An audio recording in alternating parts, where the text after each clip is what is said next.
अस्सलामुअलैकुम मेरे यारों, मेरे प्यारों, मेरे गरजते चमकते कड़कते फ़नकारों सितारों शो बिज़नेस के और बाकी सारे दोस्तों मिलने वालों, कैसे हो आप लोग? खैरियत?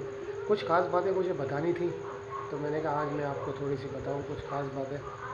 अभी 2-4 दिन पहले की बात है। मेरा करीबी एक दो दोस्त हैं मिलने वाले, उनको मैंने अपनी ऑडियो रिकॉर्डिंग सुनाई। पहले सुनने से पहले उन्होंने बड़ा बोला कि जी मैं बताता हूँ, तुझे बताता हूँ अभी कैसा गा रहा है, कितना बेहतर गा रहा है, क्या खूबियाँ हैं, क्या खूबियाँ हैं, क्या कमी है, बताता हूँ। अब जब मैं सुनाने बैठा, उसने सुनी, सुनते ही उस पर सख्ता तारी हो गया, सख्ता। और उसके मुंह में ऐसा हो गया कि अगर जैसे कि अगर वो तारीफ़ कर देगा तो मुंह में उसके जो है कैंसर वाले छाले पड़ जाएंगे, जैसे अगर वो तारीफ़ कर देगा। ओहो, मुझे पता चल जाएगा मेरी खूबियाँ अगर वो कर देगा तारीफ़ तो। अरे भाई, उन दो दोस्तों और बाकी सारे जो भी हैं शो बिजनेस के, उनकी भी यही सोच होती है कि यार तारीफ़ मुंह पे नहीं करो इसकी, इसको पता चल जाएगा। अबे भाई, तो मुझे पता है कि मेरे में क्या खूबियाँ हैं, क्या काबिलियत है? तो मैं किसी से पूछने का या सुनने का मोहताज थोड़ी हूँ। हर अक्लमंद फनकार को, कलाकार को पता होता है उसमें क्या खूबियाँ हैं, क्या कमियाँ हैं, कितने पानी में है वो, कितने में नहीं है, उसको पता होता है। हर समझदार कलाकार को, फनकार को, एक समझदार बंदे को अपनी खूबियाँ पता होती हैं। तो मतलब ये ऐसे लोग होते हैं इस फील्ड में, जो है जलने वाले, हसद करने वाले, और पीठ पीछे बैठ के तारीफ़ें कर रहे होते हैं मेरी, और यार उधर होटलों पे, सड़कों पे मुंह में सामने करते हुए इनके मुंह में छाले पड़ जाते हैं, कैंसर वाले छाले। तो मतलब ये ऐसी सोच के लोग हैं शो बिज़नेस में भी और हर तरफ जो हैं। तो ये इसी वजह से लोग इस फील्ड को बेकार कहते हैं, फालतू कहते हैं। अपनी औलादों को यही कहते हैं कि बेटा इस कंजर खाने में नहीं जाना, इसमें कुछ नहीं है, कुछ भी नहीं मिलेगा इसमें।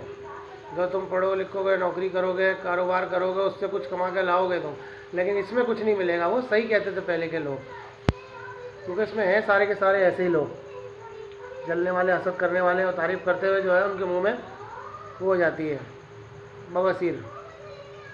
तो जैसे हमें पता चल जाएगा, भाई बताया ना मैंने, मुझे तो पता है, मैं कोई तारीफ़ सुनने का मोहताज थोड़ी हूँ।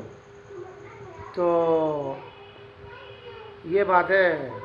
तो इसलिए जो है, और एक दो बातें और हैं जो कि इसने बोलते थे म्यूज़िक वाले, यार ये हमने सुना नहीं, ये सुनाओ, ये सुनाओ।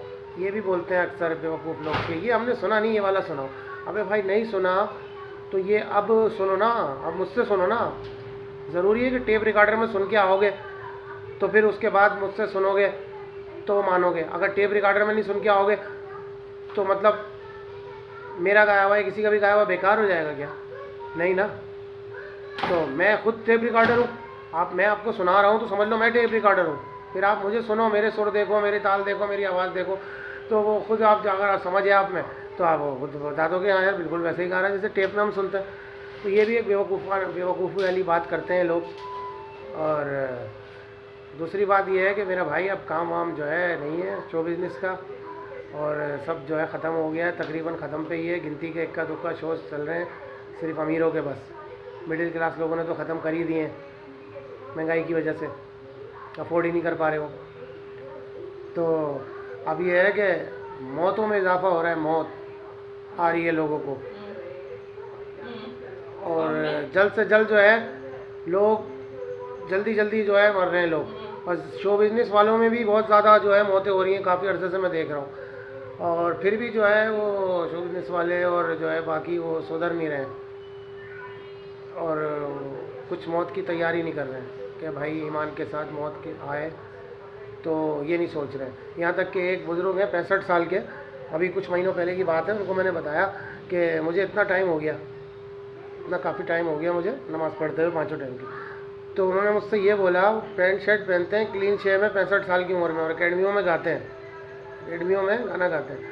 मैंने बताया मुझे इतना टाइम हो गया 5 वक्त की नमाज़ पढ़ते हुए। तो उन्होंने मुझसे बोला क्या मिला, क्या मिला, ये बोला तो मैं शक्ल देख रहा हूँ, हैरान हो गया मैं।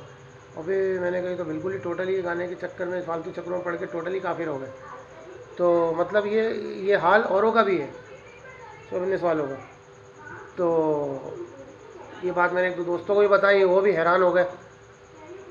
तो मतलब ये होता है, दीन से दूरी और मौत की तैयारी को लोग भूल गए हैं। हालांकि लोग मर रहे हैं जल्दी जल्दी, आए दिन ऐलानात हो रहे हैं मस्जिदों में मौत हो गए, फिर भी लोगों को जो है अकल नहीं आ रही, हक मारने में लगे हुए हैं, हक मारते हैं म्यूज़िक वाले, फंक्शन वाले, और काबिलियत की कदर नहीं करते। सिफारिश वाले पैसों वालों को जो है आगे करते हैं फनकारी में। तो क्या होगा इनका, क्या बनेगा? तो भाई अभी ये रमज़ान है, क्या पता अगला फिर रमज़ान नसीब हो ना हो हम लोगों में से किसी को, हैं?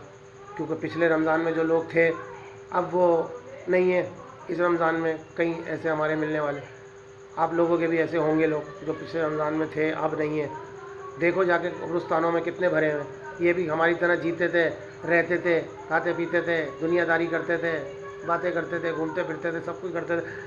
आज वो मनो मट्टी दले दबे हुए और कोई नहीं है उनको पूछने वाला, और उनको कोई नहीं है उनका। और हम भी इस तरह चले जाएंगे। हाँ, हम भी ऐसे ही चले जाएंगे। इसीलिए कहते हैं भाई कि मौत से पहले मौत की तैयारी कर लो। और मुझे भी ये तीसरा रमज़ान हो गया है 5 वक्त की नमाज़ पढ़ते हुए।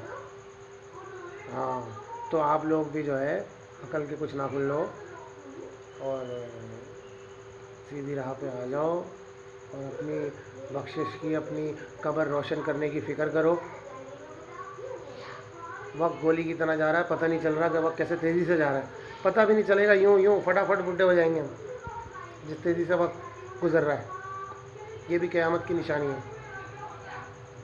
क्योंकि हदीस में है कि वक्त तेज़ी से गुजरेगा, और वो अब इस दौर में हो रहा है। तो मेरा भाइयों, आप लोग सीधी राह पे आ जाओ, खास करके शो बिज़नेस वाले। शुक्रिया मेरे भाई। ये थी कुछ कड़वी सच्ची बातें तो मैंने कही, कड़वी सच्ची बातें। अच्छे लोगों को, दिल के अच्छे लोग होंगे उनको हज़म होंगी बातें, जो दिल के अच्छे लोग नहीं होंगे उनको हज़म नहीं होंगी ये बातें। सही है ना? तो इस पर गौर करें। शुक्रिया, मेहरबानी, मुझे कमेंट करें, बताएं। शुक्रिया। अस्सलाम वालेकुम व रहमतुल्लाहि व बरकातुहू।